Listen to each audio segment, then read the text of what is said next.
Hello and welcome to What's Playing Tonight. My name is Ty Stans and I'm here with my co-host, the Silver-Eyed Wolf himself. Otherwise known as Nate. And we are a movie podcast. Some would say a film history podcast. At least that's the category that I picked for us.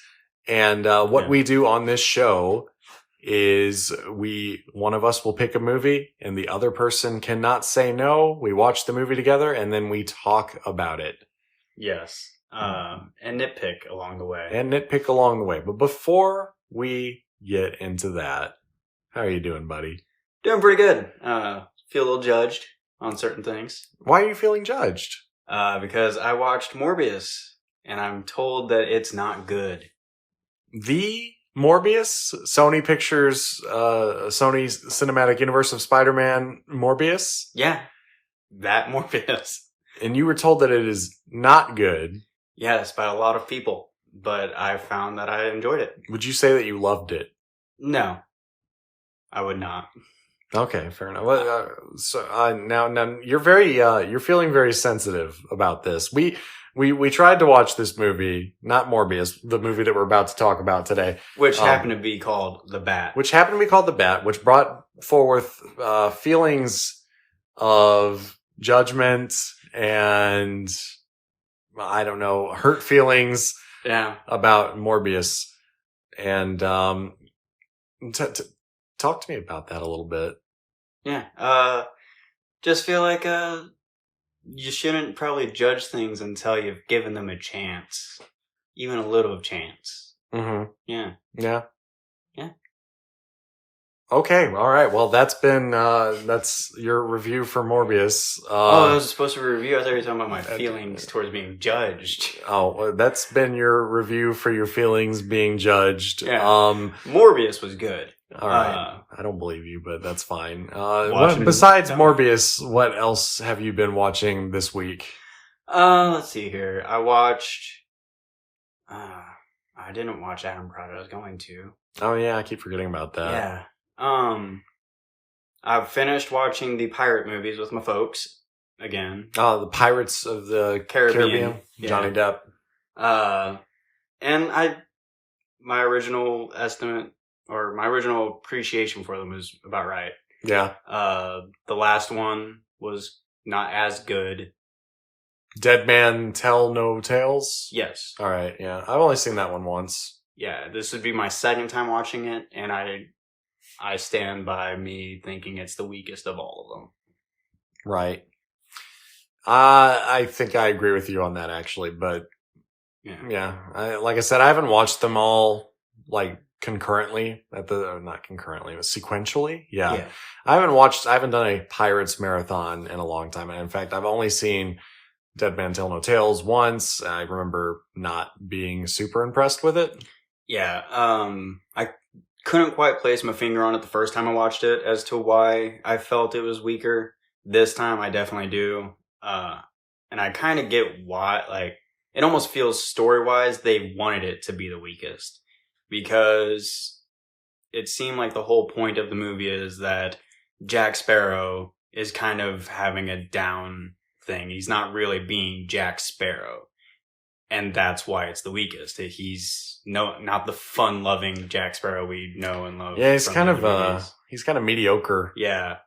My parents actually watched it with me and were saying that maybe it was Johnny Depp not feeling that way. Definitely, yeah. Could be. But considering that it seemed the script itself was pointing towards Jack not being Jack. Yeah.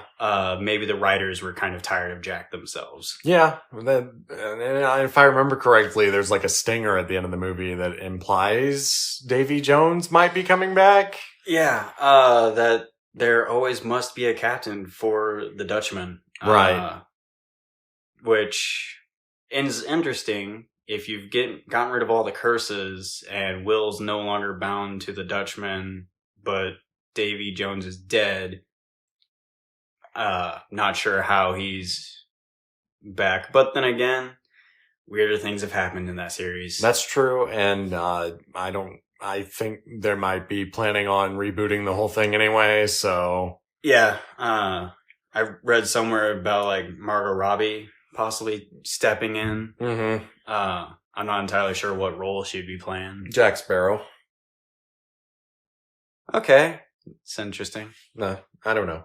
I'm just kidding. But if that ends the case, then I just remember that guy saying Jack Sparrow yeah, a lot in that Davy movie. Jones. No, not Davy Jones. It was he says that. Davy Jones says it the same way. The guy from No Country for Old Men. Oh, the Dead Man Tell No. Salvador. Yes. Yeah.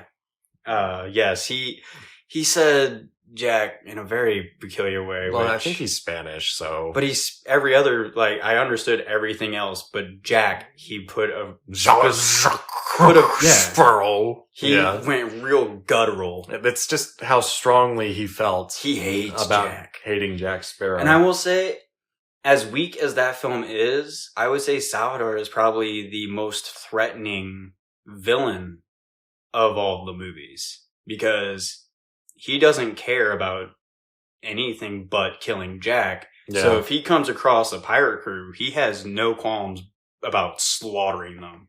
And matter of fact, like, oh yeah, because I remember at the beginning of the movie, he's like, "Can you tell him that? Can you tell him that I sent him?" Yeah, yeah. It's an okay movie. I think all of the other villains are just like, we want to kill him, but it's tough because we might need him. Mm-hmm. Salvador's just like, nope, I want to kill him. If you get in my way, you're dead. My That's ship true, will eat your ship. Everybody else wants to use Jack for their own personal gain or stuff. Even Davy Jones had his own reasons. Yeah, well, Jack was lying to him, but that's beside the point.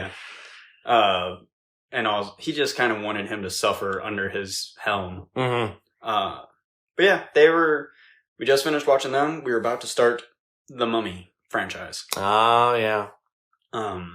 So that's going to be fun. I'm debating on whether we're going to start with the Scorpion King, since chronologically those would be the first ones. Now, if you include that, I know we'd have to go with young Scorpion King movies. You'd have to watch all the Scorpion King movies. That's why think maybe if the movie doesn't have the Mummy in the title, you don't have to watch it. I'll leave it up to them. Unless you just really want to hear some Godsmack. Yeah, it's their pick, so no, that's true. I probably gonna want to stick to the Mummy movies. Yeah, I would imagine. Speaking of mummies, kind of, I did finally watch Moon Knight with you. Actually, we watched the first episode together. Yeah, but we've separately watched the second episode, and I have to say, I am really liking Moon Knight. Yeah, the pacing is really good, in my opinion. The action is phenomenal. The humor I really dig, and I'm loving the whole switch personality thing where he's communicating to himself within reflections. Yes, I feel the same way. I think that the humor is great. I really like the action. I like all the Egyptian mythology stuff. Mm-hmm. It's just very interesting. Probably the most interested in like a new Marvel thing that I've been in a while, I would say. I've been pretty much interested in almost all the Marvel stuff, so for me it's just kind of par of the course. I will say that the costume design is, you can definitely tell they're putting some budget into these, because I love the costume design for Moon Knight. Yeah, these Disney Plus shows are pretty expensive. Yeah, and then they did Mr. Knight, which was awesome. Mm-hmm. But yeah, I'm loving it so far. I'm waiting for the third episode.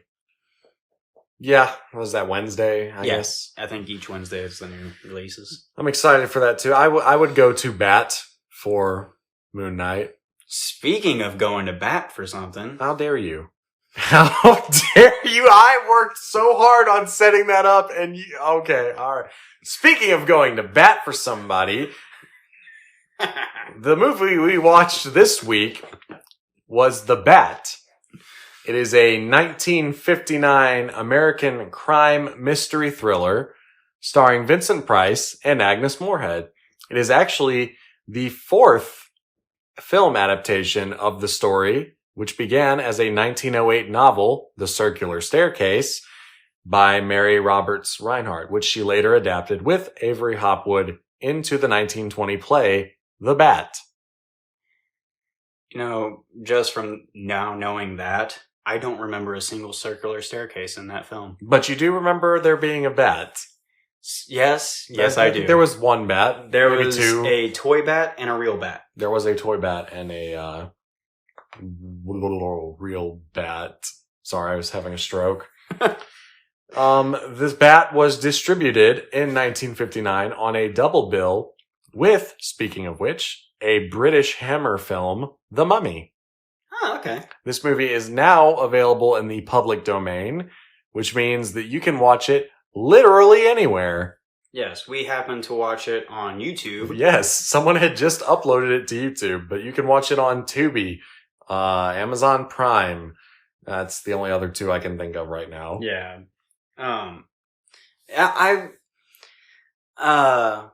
It was an okay movie. I wouldn't really say it was memorable. I would definitely not say it was memorable. The design of the serial killer was intriguing. It's very pulpy. Yeah.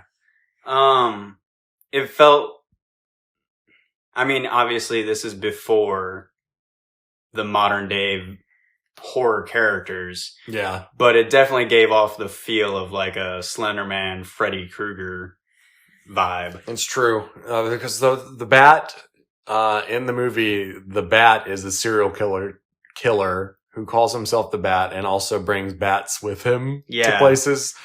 And they say that he sets bats on people to rip their throat out. But as it turns out, the Bat actually just wears these gloves with claws on them. Yes, very Krueger-esque. Yes, very Krueger-esque, which matches his fedora, which is also very Krueger-esque. And then he has the facelessness of, like you said, the Slender Man. With the full body suit. Right. Yeah. So it is interesting.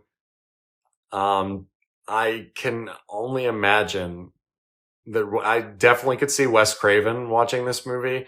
I know Slender Man was kind of created on the internet. I don't really know too much about that.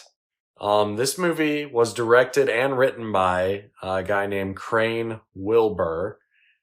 We already mentioned Vincent Price and Agnes Moorehead. This movie also stars Gavin Gordon as Lieutenant Andy Anderson. And we'll just start spoiling things now. He's the Bat. Which I called. And yes, Nate called that relatively quickly into the movie. I thought it was going to be Vincent Price because, you know, that's the obvious choice. But I felt that was too obvious of a choice. Mm-hmm. And there was a certain scene that actually made me think that maybe there would be multiple bats in the film. Yeah, that was your working theory, is that there might be more than one bat. But turns out there was only one, and it was my first suspect. Yes, so you are the movie detective. Yeah, which was the killer. That's true. But there were literally a million suspects in this movie. Yeah, everybody is. Well, not just that, but there were a million characters in this movie. We got John Sutton as Warner. I don't even remember who that is. The butler. Was Warner the butler? Yes. Okay, so the guy that saves the day. Yes, the one who ran away and then came back because he had a feeling. He had a feeling, and he had to save all those. The man had to come back and save all those poor women at the end of the movie. That just were helpless. That's true. And we have Lanita Lane as Lizzie Allen. She was kind of the younger woman, I guess, of the group. No, she was the confidant. The confidant? Yeah, of the author. She was the best friend of the author. Oh, so the complete opposite of what I said. Yeah. I swear we watched it. We didn't just argue about Morbius the whole time while it was on. Yeah. So then, okay, Elaine Edwards as Dale Bailey. Yeah, she was the young one of the She was the young one. Her husband, Victor Bailey, portrayed by Mike Steele. We don't see much of him. He spends most of the movie in jail. Yeah, basically they just introduce him to make us feel sorry for him because he's like, I just got married in Christmas. And then immediately he's arrested. Like, oh, dang. Okay. So yeah, I felt bad for Victor. Yeah, and I could list the rest of these people, but I don't care enough. RKO Pictures, who you might remember from the original King Kong, Oh, okay. bought the rights to remake The Bat from Mary Pickford, who produced the original 1926 film adaptation. I wonder if that one's any better. It's probably a silent movie. It's gotta be, right? I'd feel like it. The studio she founded in 1919 with Douglas Fairbanks, Charles Chaplin, Really? and D.W. Griffin. The Bat was released as a double feature. I already said that. I kind of want to see that now. I wonder if Charlie Chaplin. Let me just look that up. I don't think it's hard to say. I can't really find too much information on it. Oh, the silent film, The Bat. Charlie Chaplin is not in the movie, but you know what? I bet you it's still entertaining in its own way. Yeah. I would hope that it would be better. Oh, I guess we should get into our thoughts. What did you think of the movie, Nate? Like I said, the movie was okay.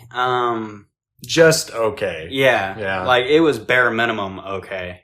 I'm usually a pretty big fan of older films. Just because I love the aesthetics of the black and white and I style. Agree. Yeah. But this one, there were so many things that just kind of fell flat. First off, like I said, I already kind of figured out who the bad guy would be at the end. But that's also probably me being extremely paranoid when it comes to villains and whatnot. Just in general, yeah. Vincent Price, I enjoyed really... Yeah, hey, I mean, the actors did a good job. I enjoyed pretty much all of the acting. The story itself just kind of left me wanting. It's just kind of lackluster, yeah. I will say they made, most of the time, they made some amazing decisions for a film that could easily be a slasher film. Yeah, it definitely has the prototype slasher type feeling to it, which is interesting because it came out the year before Psycho. Yeah, this definitely felt like, obviously I'm not saying that it is the blueprint, but it felt like it could have, like they could have watched it and were like, these are some elements we might want to incorporate. Let's do this, but actually have some action. Yeah. Some of the jokes were funny. A lot of them weren't. Very cheesy 1950s humor, yeah.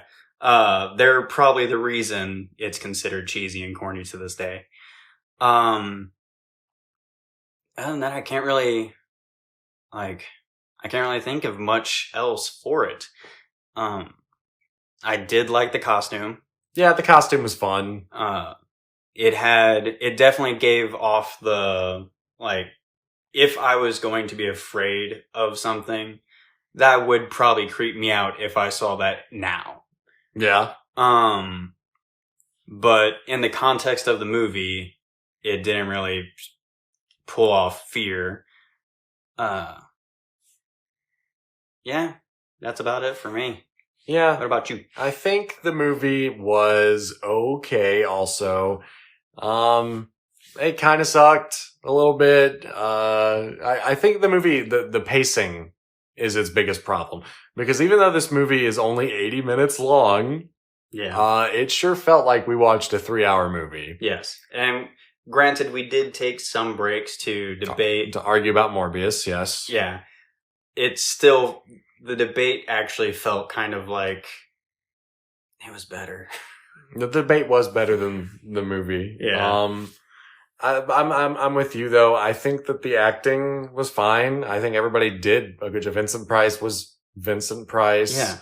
And everybody did good. It's just it's like the story. I mean, there really wasn't anything special to it.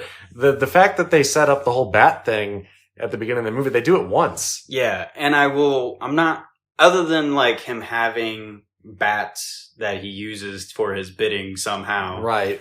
I'm not sure how physically he's supposed to be a bat.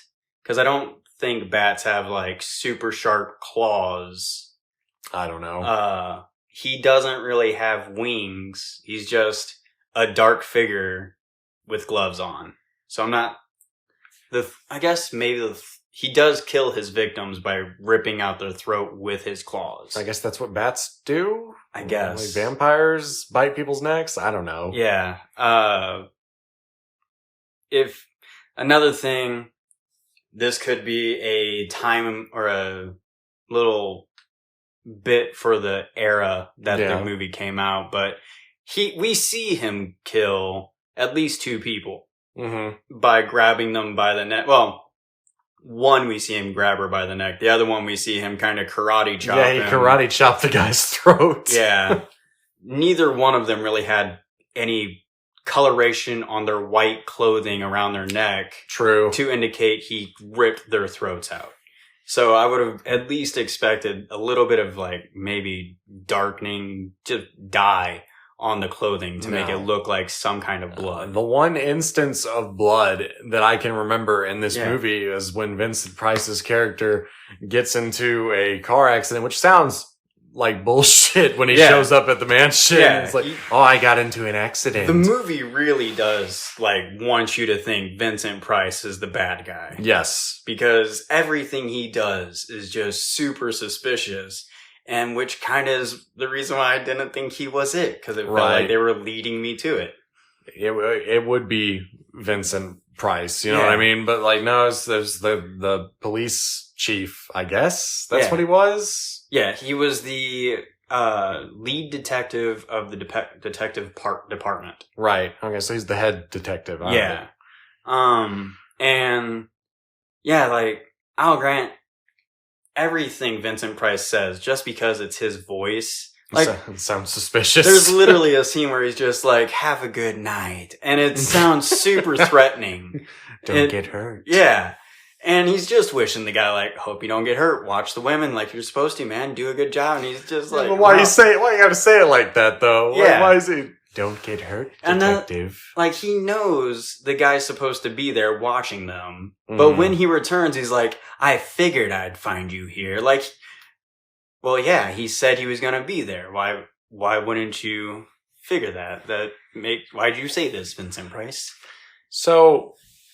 in this house, this mansion, it comes to light, the reason the bat is stalking these women is because they are at this mansion where there is possibly some money or inheritance of some sort. Embezzled money from the bank. There's a million plot lines in this movie. The owner of the bank embezzles the bail bonds, right, and sells them, making $1 million, and then hides it in the mansion, right, using the notorious bat serial killer as a means to keep people away from the mansion.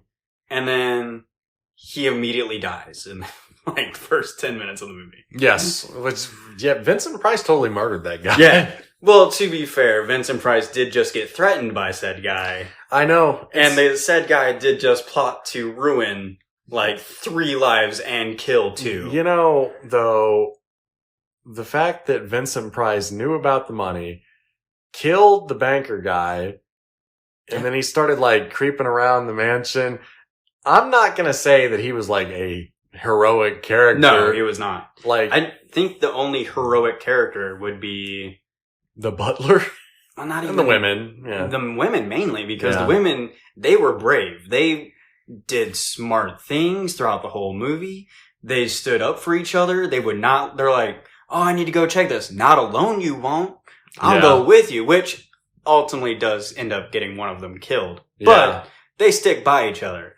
The butler is just like, I don't like being accused of murder. I'm out. See ya. And then gets to the airport and he's like, oh, maybe I shouldn't have done that. Goes back and is like, oh, I would never kill anybody. Shoots the dude in the back.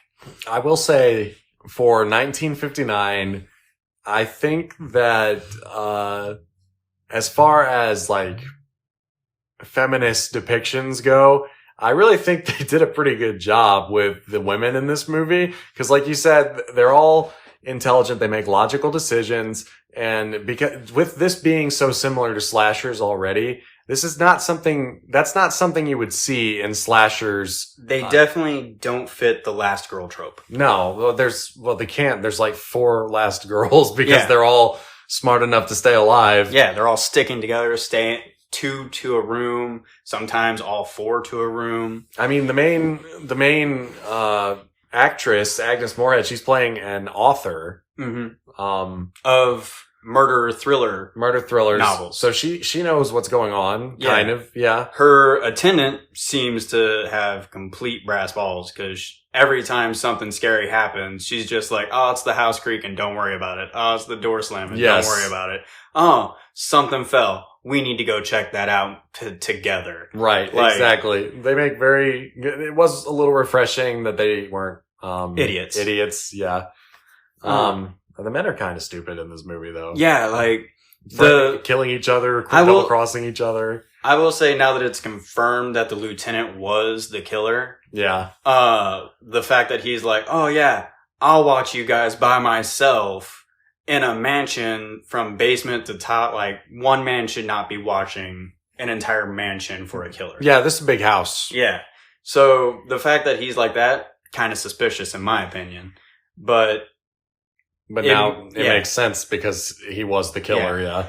And it also makes sense that he knows his own cops because the second cop we meet is a complete idiot. And a drunk. Because his reasoning. So he's sent there when the lieutenant leaves the mansion for, I don't even remember why. He's sent there to watch the girls. To go dress up as the Bat, come back and... I know. What his excuse was. Yeah. His alibi. And then his replacement's there, which I guess he might have picked this guy because he knew what a screw-up he is. Yeah, exactly. The right-hand girl comes in, sees him sleeping with the door unlocked and partially open, and she starts, like, waking him up. He's like, "Oh, what?" And she's like, "What are you doing?" He's like, "Oh, someone must have drugged me. What'd you drink?" That wine. Wait. You're drinking alcohol on the job when you're supposed to be watching for your serial killer, and you're gonna be mad that they spiked your wine? Somebody spiked my work wine. Yeah, like, and then he calls them, and he's like, "I was drugged." They're like, "Oh, what were you drinking? What were you Yeah, the cops very, very dumb in this movie. Yeah. And then, maybe that's part of the plan that Lieutenant Anderson staffed his men with idiots so he could kill people more easily. Yeah, because the serial killer apparently has claimed multiple lives throughout the years. He just went on a hiatus, and then they're like, "Oh no, he must be back."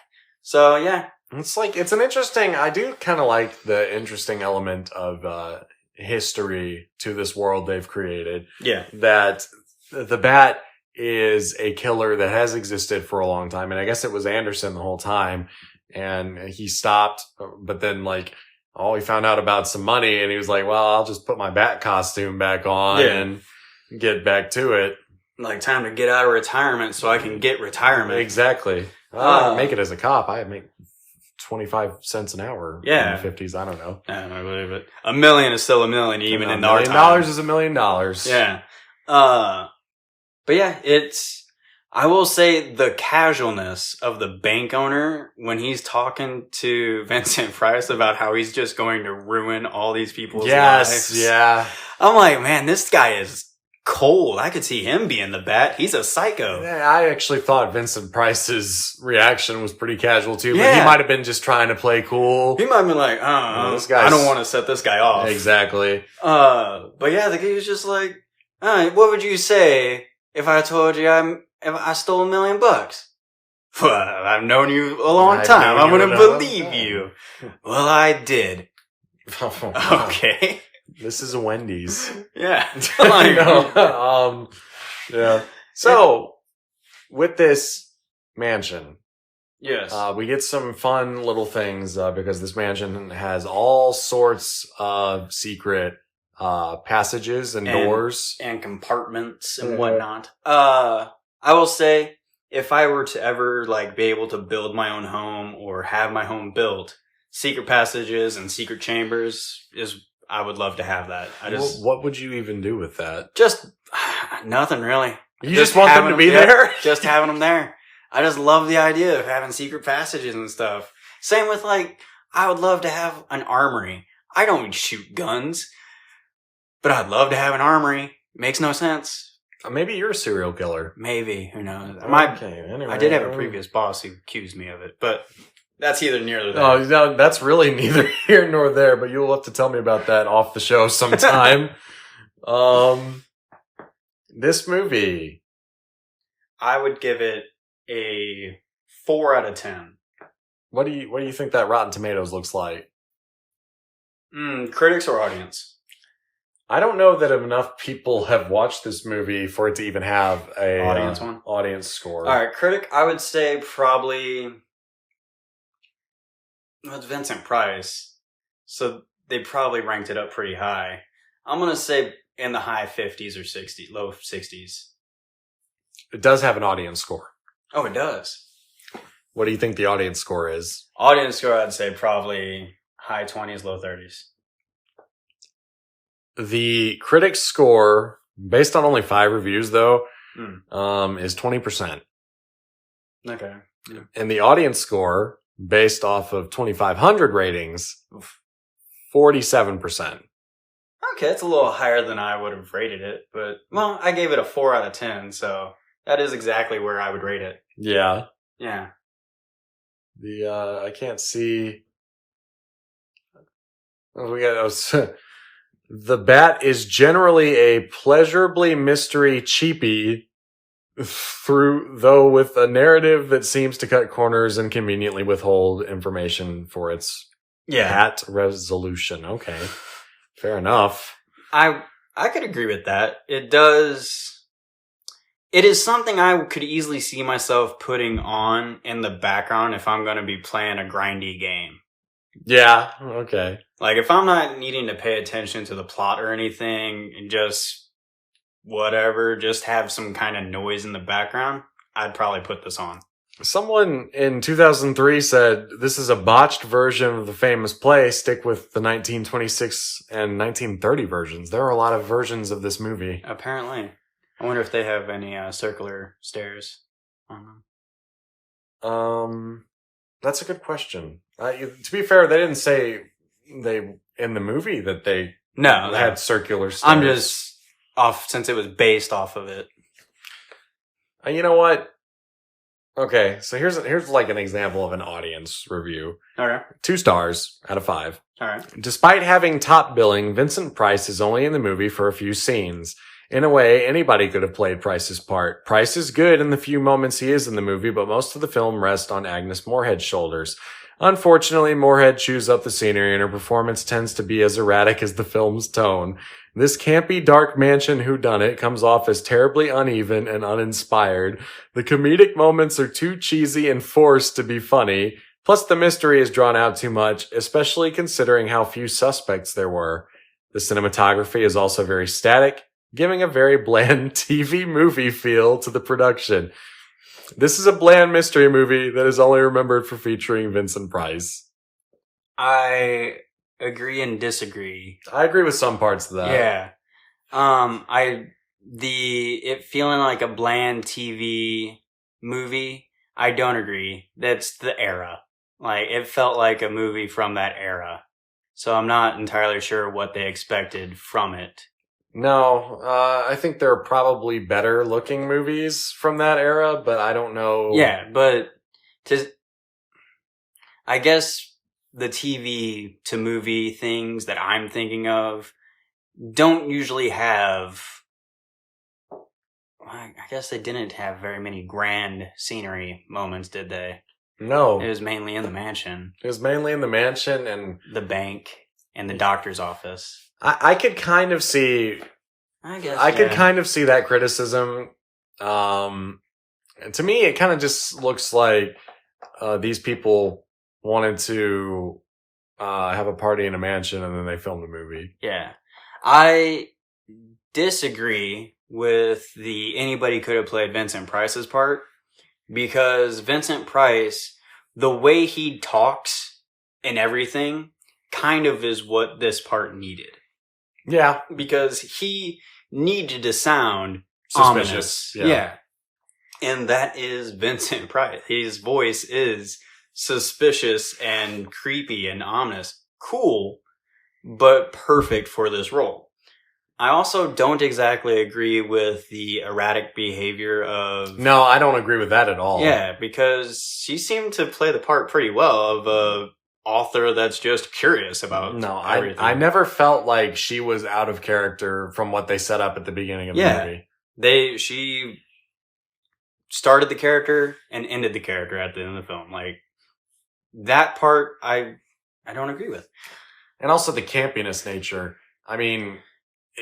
You watch a movie from 1959, what are you expecting? Yeah, exactly. Most of the stuff that you would find campy, it's because this is what made them campy in the first place. Yes, this is where camp comes from. Yeah, they have origin stories of themselves. Yeah. So, yeah, I agree and disagree with that comment. I do find that comment is kind of funny to me, especially as a nitpicker. Like, that is... Which reminds me, that's a gold mine. Do you have any nitpicks for this movie? I feel I pretty much already talked about them. The blood thing. The blood thing, yeah. That was a nitpick for me. There's a part in the film where the author gets stuck in a hidden room and seems to almost immediately start to suffocate. Yes, the fastest I ran out of air in this room that I've ever seen. The room itself seems like I don't think we actually see the full size of the room, but it's still a healthy sized room, an average sized room at least. And she enters there and like maybe it's because of the pacing in the film, but it doesn't seem like that long has passed. And she starts like banging on the door like weakly as if she's about to pass out of air. Now we do kind of learn that there are like gears and winches and stuff kind of moving stuff in the walls. So maybe it became like airtight, but still that speed of which she ran out of air. I mean, I don't really know how all that works, so I'm not an expert. Yeah. But it just seemed unrealistic to me. I think that's about all the nitpicky I got for it, really. Well, that's good. Yeah. Because we've reached the end of the show, which means it's time to pick our next movie. Each episode is one of us. Hey, I'm still having a stroke. We've reached the end of the show, which means it's time to pick our next movie. Each episode, one of us is at the mercy of the other. Since I picked this movie, it's Nate's turn. And I'm picking Get Shorty with John Travolta. We'll be watching it from Tubi. That's true, yeah. So if you want to watch it with us, you can go ahead and head over to Tubi and watch it. It is perhaps one of my favorite John Travolta roles. The film itself, I enjoy it. Comedy's great. It's mainly his depiction of the role that it is, I think, awesome. So Get Shorty. I don't have a pun for it, but that's all right. Get Shorty will be the movie. So get watching that shortly. I'm really trying here. We'll be watching Get Shorty, so shortly. Yeah, I can't. It's a hard one to pun with. It is a hard one to pun with. We welcome all comments. If you want to comment, you can down in the comments section on YouTube or by emailing us at whatsplayingtonight@gmail.com. You can also follow us on Twitter @tonightplaying. And if you do, join our Discord also. Yeah, join our Discord. We have a lot of conversation on there. But if you want to comment, that's how you can do it. Kind of like we did get a comment this week. Oh, we did? Yes, from our friend Alex. Okay. She says, "Oh, I love For the King. Also, nice podcast, boys. Keep up the good work." Well, thank you, Alex. I love For the King as well. It's a fun game so far. I don't think I've actually completed a campaign of it, though, so I'm definitely willing to play with anybody that's willing to play. I would be willing to play. Yeah. You can join up. anyways, thank you so much, Alex, for commenting and the nice words. Like I said, send us your comments, join the Discord. There'll be a link for that down in the description of the episode. I'm pretty sure Twitter has a link for it also. Yeah, we're trying to grow this community so we can all talk about movies together. I think that would be very fun, don't you? Yeah. Community of talking about movies and tearing them apart. Talking about movies and just actually, there's a lot of different channels on Discord. You can talk about whatever you want, really. Yeah, we are a multifaceted group. Yes, we are. And then, do you have any last words? Let's see here. Hope you guys liked this. Hope you guys liked it a lot. And looking forward to the next one, really. Because, like I said, Get Shorty is a very dear movie to me, even if the movie itself is just okay. And, yeah, looking forward to hearing any comments that y'all might give out. I am looking forward to watching Get Shorty as well. I have never seen it. I'm not the biggest fan of John Travolta, but hey, it's fine. I can't say no. So, yeah, send us your comments. We will respond to them. Well, one of us will. Yeah. Yeah. Do you have any words for Alex who commented? I think he did say yeah, I something. did say so. Yeah. Yeah. I even invited her to play a game. Oh, that's true. You're such a good co-host. Yeah. You're like the heart of tried. the team. Oh, that's... Yeah. Yeah. Morbius bad, though. Anyways, this has been What's Playing Tonight. I'm Ty. And I'm Nate. And we will see you next week.